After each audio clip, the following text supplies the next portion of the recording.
இது மகிமை நேரம்.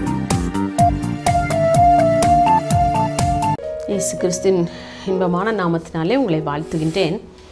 இந்த 3வது நாளிலும் கூட நாம் எவற்றிலிருந்து நாம் விடுதலையாக்கப்பட வேண்டும் என்று சொல்லி பரிசுத்த ஆவியானவர் விரும்புகிறார் தெரியுமா? அடிமைத்தனத்திலிருந்து விடுதலையாக வேண்டும் என்று சொல்லி பரிசுத்த ஆவியானவர் விரும்புகின்றார். நாம் யாத்திரையாகமம் 3ஆம் அதிகாரத்திலே இந்த அடிமைத்தன வாழ்க்கையை குறித்து, இஸ்ரவேல் மக்களுடைய அடிமைத்தன வாழ்க்கையை குறித்து நாம் வாசிக்கின்றோம். இஸ்ரவேல் ஜனங்கள் அன்றைக்கு எகிப்திற்கு கீழே அடிமைகளாக வேலை செய்து கொண்டிருந்தார்கள் இல்லையா? எகிப்திய மக்கள் அவளை ரொம்ப நெருக்குனாங்க, ஒடுக்குனாங்க, அடித்தாங்க, என்னவெல்லாமோ இஸ்ரவேல் ஜனங்களை ரொம்ப பாடப்படுத்தி எடுத்துட்டாங்கல்ல எகிப்தியர்களெல்லாம். ஆனால் அதை தான் வேதத்தில் வாசிக்கிறோம். யாத்திரை 3ஆம் அதிகாரம் 7லேருந்து அந்த 9 வசனங்களெல்லாம் வாசிக்கும் போது இதிலெல்லாம் அதில் குறிப்பிடப்பட்டிருக்கிறது. அந்த அவர்களுடைய கூக்குரல், அவர்கள் வாய்விட்டு அவர்கள் அழ ஆரம்பிச்சிட்டாங்க, சத்தமிட ஆரம்பிச்சிட்டாங்க. அந்த கூக்குரல் யாரை போய் சேர்ந்தது? மேலே இருக்கிற கர்த்தரை, அந்த பரிசுத்த ஆவியானவரை போய் சேர்ந்தது இல்லையா? தேவனுடைய சமீபத்திலே, அவருடைய சமூகத்திலே போய் இவருடைய கூக்குரல் எல்லாம் எட்டினது. இன்றைக்கு நாமும் நிறைய வேளையில் கூக்குரல் இடுறோம் இல்லையா? நம்முடைய வாழ்க்கையிலே, குடும்பத்திலே பிரச்சனைகள், நம்ம வேலை பார்க்கும் இடங்களிலே பிரச்சனைகள்லாம் வரும்போது எந்தெந்த மனுஷனால் நம்ம அல்லது எந்தெந்த மனுஷியால், எந்தெந்த மனிதர்களால் நமக்கு பிரச்சனை வருது நம்ம அநேக வேளைகளிலே வெளியே சொல்ல முடியாவிட்டால் கூட அந்தரங்க வாழ்க்கையில் ஒரு ரூமுக்குள்ளே போய் உட்காந்து எவ்வளவு கதறி அழுத நாட்கள்லாம் உண்டு அல்லவா? எகிப்தியரை போன்ற அநேக சோதனைக்காரர்கள் வந்து நம்மை சோதிக்கலாம். நம்ம அப்படி ரூமுக்குள்ளே உட்காந்து கதறி அழுத நாட்களில் எல்லாம் அந்த கூக்குரல் யாரை வந்து எட்டியது? ஆண்டவரை நோக்கி வந்து எட்டியது. அன்றைக்கு இஸ்ரவேல் ஜனங்களுடைய கூக்குரல் அவருடைய சமூகத்தை வந்து எட்டியது. அவர் அந்த கூக்குரல் சத்தத்தை கேட்டு அவர் எவ்வளவுதான் வணங்கா கழுத்துள்ள ஜனங்கள் என்று சொல்லி அவர்களை பற்றி குறிப்பிட்டிருந்தாலும் கூட இவர்களின் கூக்குரல் அவருடைய சமூகத்தை வந்து எட்டிய போது அவரால் அமைதியாக அங்கு இருக்க முடியவில்லை. அவர் இறங்கி வருகிறார். நம்முடைய கூக்குரலை கேட்கிற தேவன் ஏதோ பிள்ளைங்க அப்படி அழுதுட்டு இருக்கட்டுமேன்னு சொல்லி அவர் அமைதியாக இருக்கிற தேவன் அல்ல. அவர் உடனடியாக இறங்கி வந்து நம்முடைய வாழ்க்கையை நம்ம எதற்காக கூக்குரல் இடுகிறோமோ அதுக்கு ஒரு சொல்யூஷனை தராமல் அவரால் அங்கே அமைதியாக உட்காந்து என்ன செய்யிட்டு இருக்க முடியாது, பார்த்து கொண்டே இருக்க முடியாது. நம்ம நினைக்கிறோம் இஸ்ரவேல் ஜனங்கள் அன்னைக்கு எகிப்திற்கு அடிமையிலாக இருந்தாங்க. இன்றைக்கி நான் யாருக்கு அடிமையாக இருக்கிறேன்? எதுக்கு அடிமையாக இருக்கிறேன்? நான் எதுக்குமே அடிமையாகவில்லை, நான் யாருக்கும் அடிமையாகவில்லை. நான் சுயாதீனம் உள்ளவனாக அல்லது சுயாதீனம் உள்ளவளாக, விடுதலை உள்ளவளாகத்தானே நான் வாழ்ந்து கொண்டிருக்கிறேன். எனக்கு எந்த பிரச்சனையும் இல்லை, நான் ரொம்ப சுபிட்சமாக வாழ்கிறேன் என்று சொல்லி நம்ம நினைக்கலாம். ஆனால் ஒவ்வொரு மனுஷனுக்குள்ளும், ஒவ்வொரு மனுஷிக்குள்ளும் பாவம் நம்மை ஆட்கொண்டிருக்கிறது. அது அந்தரங்க பாவமாக இருக்கலாம், ரகசிய பாவமாக இருக்கலாம், வெளிப்படையான பாவங்களாக கூட இருக்கலாம். அந்த பாவத்திற்கு நாம் அடிமைகளாக இருக்கின்றோம். வேதம் சொல்லுகிறது இல்லையா? பாவம் செய்கிற எவனும் பாவத்திற்கு அடிமை என்று சொல்லுகிறான். யாராவது நம்ம சொல்ல முடியுமா, நான் எந்த பாவமே செய்யலை, எந்த தப்புமே நான் பண்ணலை, கடவுள் ஒருவரை தவிர, இயேசு கிறிஸ்துவை தவிர வேறு ஒருவரும் சொல்ல முடியாது எனக்கு நான் பாவமே செய்யலைன்னு சொல்லி. பாருங்க, அப்போ நம்ம எதற்கு அடிமைகளாக இருக்கிறோம்? பாவத்திற்கு நாம் அடிமைகளாக இருக்கிறோம். இன்றைய நாட்களிலே வாலிபர்களை பார்த்தோன்னு சொன்னால், வாலிபர்கள் முதலாவது ஃப்ரெண்ட்ஸோடு சேர்ந்து அப்படியே என்னது ஹோட்டல் போகிறாங்க, பார் போகிறாங்க, சின்னதாக கொஞ்சமாக குடிக்க பழகுறாங்க. அப்புறம் பார்த்திங்கன்னா அந்த குடி பழக்கத்துக்கு அடிமையாகவே மாறி போகிறாங்க. அது ஃப்ரெண்ட்ஸ் மூலமாக என்ன செய்கிறாங்க, அந்த பழக்கத்தை அவர் பழகி கொள்கிறாங்க. இப்போ கடந்த ஒரு சில மாதங்களுக்கு முன்பதாக ஒரு ஃப்ரைடே ஈவினிங் நான் ஸ்கூல் முடிஞ்சு நான் வெளியில் வரப்போ டவுன் பஸ் ஏறி சாத்தூருக்கு வரணும். அப்படி வந்துட்டுருக்கிறப்போ ஒரு காலேஜில் ஒரு ஸ்டாப்பில் நின்று தான் எங்கள் பஸ்ஸு டவுன் பஸ் அடுத்தால கிளம்பும். அப்படி பார்க்குறப்ப அப்போ தான் டிப்ளமா ஃபஸ்ட் இயர் படிக்கிற பிள்ளைங்க, அதை 10th முடிச்சுட்டு இல்லை 12th முடிச்சுட்டு ஜாயின் பண்ணிக்காங்க. சின்ன பசங்களாக இருக்கிறாங்க. பஸ்ஸில் பின்னாடி எங்களுக்கு பின்னாடி சீட் கிடச்சுன்னா பின்னாடி உட்காந்துருந்தோம் எங்கள் டீச்சர்ஸ் எல்லாமே. பாருங்கள், ஏறினாங்க பின்னாடி. பஸ்ஸில் ஏறி அந்த ஸ்டெப்ஸ் பக்கத்தில் ஏறி மேலே கூட சரியாக வரல. உடனே பாக்கெட்லேருந்து என்ன செய்கிறாங்க, அந்த புகையிலையை எடுத்து அப்படியே ஆளுக்கு ஒரு பக்கமாக உனக்குன்னு சொல்லி அப்படியே ஷேர் பண்ணிவிட்டு எல்லாரும் வாயில் என்ன இருக்குது அந்த புகையிலையை வச்சுருக்குறாங்க. எனக்கு ரொம்ப வேதனையாக இருந்தது. எனக்கு அப்படி நம்ம சொல்லிடலாமா, தம்பி இப்படி பண்ணாதீங்கப்பான்னு சொல்லிடலாமான்னா என் பக்கத்தில் இந்த டீச்சர் சொன்னாங்க, டீச்சர் அவங்கள்ட்டவெல்லாம் ஒன்றும் பேசாதீங்க, நீங்கள் எதுவும் பேசுனீங்கன்னா ஏதாவது ஒன்று செஞ்சிட போகிறானுங்க அப்படின்னாங்க.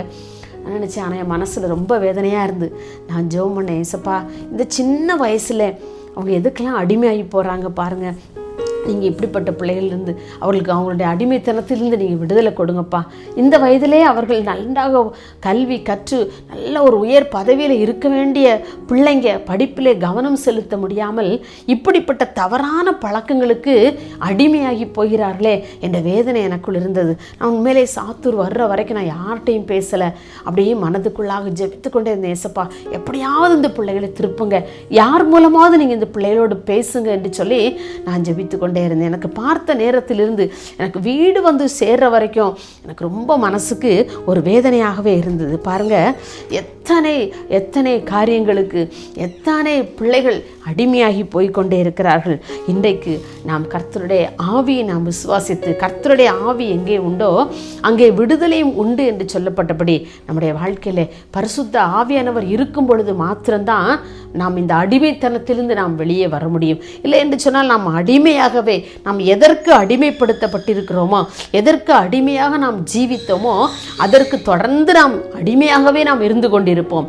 இந்த பரிசுத்த ஆவியானவர் உங்களுடைய வாழ்க்கையிலும் என்னுடைய வாழ்க்கையிலும் உள்ளே நம்ம நுழைய அனுமதித்தோம் என்று சொன்னால் மாத்திரமே இந்த அடிமைத்தன வாழ்க்கையிலிருந்து நமக்கு ஒரு விடுதலை கிடைக்கும். இல்லை என்று சொன்னால் நாம் இந்த உலகம் முடிகிற வரைக்கும் நாம் ஏதோ ஒன்றிற்கு அடிமைப்பட்டவர்களாக நாம் காணப்படுவோம். ஒரு அடிமையானவனுக்கு அவன் சுயாதீனமாக வாழ ஒரு வழியே கிடையாது இல்லையா? அவனுடைய எஜமான் என்ன சொல்லுகிறானோ அதைத்தான் அவன் செய்ய முடியும். வெளியே ஃப்ரீயாக ஒரு இடத்துக்கு போக முடியாது. ஏன்? தான் ஒரு அடிமை.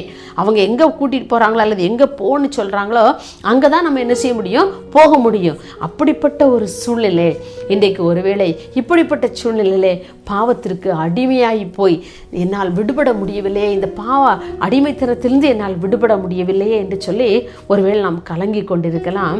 இந்த பாவ அடிமைத்தனத்திலிருந்து விடுதலை பெற வேண்டும் என்று சொன்னால் இந்த பரிசுத்த ஆவியானவர் உங்கள் உள்ளத்திற்குள் வரும் பொழுது நிச்சயமாகவே இப்படிப்பட்டதான அடிமைத்தனத்திலிருந்து ஆண்டவர் உங்களை விடுவிக்க அவர் வல்லவராக இருக்கின்றார். எப்படிப்பட்ட அடிமைத்தனமாக இருந்தாலும் சரி, ஒருவேளை இதுவரைக்கும் இந்த உலகத்தின் அடிமைகளாக, உலகத்தின் பிள்ளைகளுக்கு அடிமைகளாக, உலகத்தின் காரியங்களுக்கு அடிமைகளாக நீங்கள் வாழ்ந்த நாட்கள் போதும்.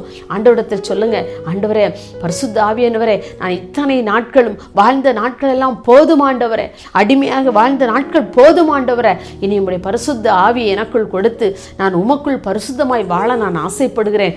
என்னில் உள்ள எல்லா அடிமைத்தனங்களையும் நீங்கள் களைந்து போட்டு எனக்கு உம்முடைய ஆவியை எனக்கு கொடுங்க என்று சொல்லி நீங்கள் ஆண்டோடைய சமூகத்திலே நிச்சயமாக அந்த பரிசுத்த ஆவியை கேட்டு பெற்றுக்கொள்வீர்கள் என்று சொன்னார்.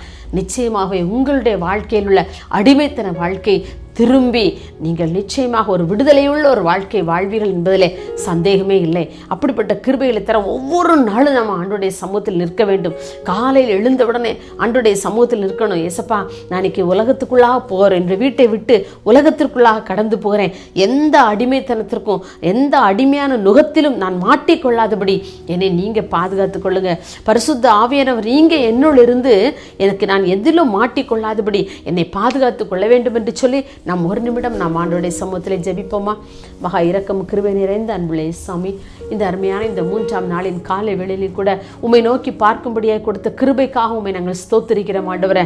அப்பா, எத்தனை பேர் இந்த உலகத்திலே என்னென்ன காரியங்களுக்கெல்லாம் அடிமையாக மாறி போய் கொண்டு அந்த அடிமைத்தனத்திலிருந்து விடுபட முடியாமல் தவிக்கிறார்களோ, தேவ ஆவியானவர் நீர் பிள்ளைகளுடைய வாழ்க்கையில இறங்கி நீ கிரியை செய்யும்படியாக நாங்கள் ஜெபிக்கிறோம் ஆண்டவரே. என்னென்ன காரியங்களுக்கு அவர்கள் அடிமைத்தனமாய் மாறி போயிருக்கிறார்களோ அந்த காரியங்களிலிருந்து அப்பா நீர் அந்த அடிமைத்தனத்திலிருந்து விடுவித்து ஒரு புதிய வாழ்க்கை, ஒரு சுதந்திரமான ஒரு வாழ்க்கை, ஒரு சுயாதீனமான ஒரு வாழ்க்கையை பிள்ளைகளுக்கு கொடுத்து நீ பிள்ளைகளை ஆசீர்வதிக்கும்படியா ஜெபிக்கிறோம் ஐயா. அவருடைய வாழ்க்கையில் இருக்கிற எல்லா அடிமைத்தனங்களையும் மாற்றி போட்டு எல்லா அடிமை விலங்குகளையும் உடைத்து போட்டு அப்பா நீங்க பெரியவர் என்பதை அவர்கள் உணர்ந்து பரிசுத்த ஆவியானவர் அவருடைய இருதயத்திலே கிரியை செய்து உம்மை தங்களுடைய வாழ்க்கையில ஆண்டவரை துணைவராக தோழனாக ஏற்றுக்கொண்டு நீர் எப்போது அவர்களோடு இருக்கிற என்பதை உறுதி செய்ய கர்த்தர் கிருபை கொடுக்கும்படியாக ஜெபிக்கிறோம். உம்முடைய கரத்திலே தாழ்த்தி தருகிறோம். இயேசுவின் நாமத்தில் பிதாவே, ஆமேன்.